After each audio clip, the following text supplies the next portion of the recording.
I'm always delighted to be with Saul News. This has been such a leader in the conservative movement and the Republican Party. Welcome to the Saul's Newsstand News Rewind for May 26, 2023.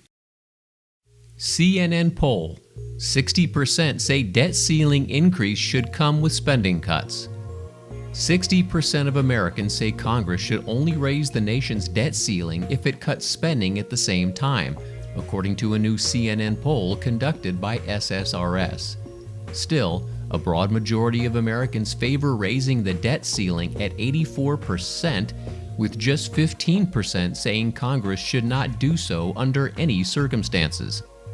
About half of Americans say they have been following the negotiations over the debt limit very closely at 14%, or somewhat closely at 36%. These numbers are below the 70% who said they were following very or somewhat closely in 2011, when President Barack Obama and Republicans in Congress were negotiating a debt ceiling increase. Despite the high stakes and broad agreement that the limit should be raised, most Americans with any sort of partisan lean say it would be a bigger problem if their side gave up too much in the ongoing negotiations than if the government were unable to pay its bills. Politico reports, majority of Californians believe Feinstein isn't fit to serve. Nearly 2/3 of Californians believe Senator Dianne Feinstein is no longer fit to serve in office due to her health conditions, according to a new poll. The respondents, which ranged across the ideological spectrum, cited the 89-year-old Feinstein's latest illness as the reason she should resign, according to the UC Berkeley Institute of Governmental Studies poll, co-sponsored by the Los Angeles Times. Though she has since returned to the Hill, 52% of surveyed Democratic voters in California believe she should resign, according to the poll. If that happens, Governor Gavin Newsom would be able to appoint a replacement to serve out the term. Since her return to Washington, Feinstein has taken on a lighter schedule, appearing in the Senate only at committee hearings or on the floor when her vote is essential. Once a leading voice against gun violence, she skipped a recent Democratic caucus meeting on guns, and she hasn't attended any committee activity where her votes are not required.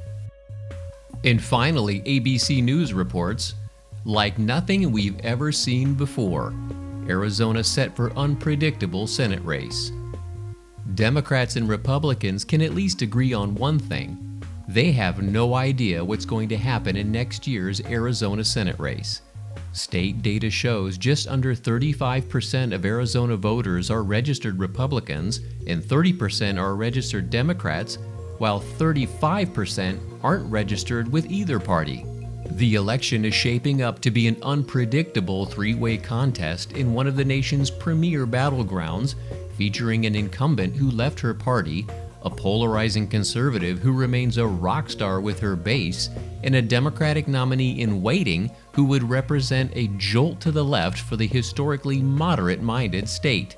Senator Sinema has not yet said if she plans on running for re-election, but if she does jump in, she would ensure a race with three major candidates in a state where voters unaffiliated with the two major parties outnumber both Republicans and Democrats, complicating tidy assumptions about who would emerge the winner.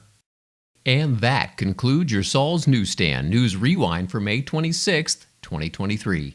For more political news faster, visit saulsnews.com.